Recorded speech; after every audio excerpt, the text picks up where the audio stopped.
Today I'll walk you through how to enable routing and NAT on a Windows server using RRAS, that's Routing and Remote Access Service.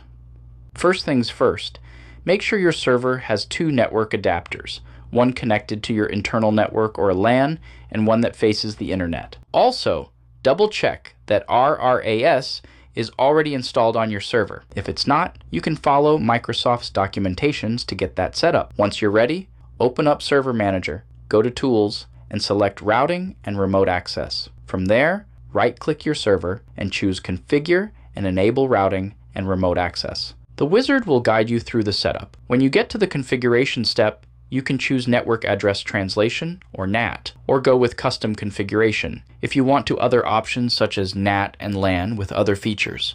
Then, choose your public-facing network interface, confirm it on the NAT Internet Connection page, and hit Finish.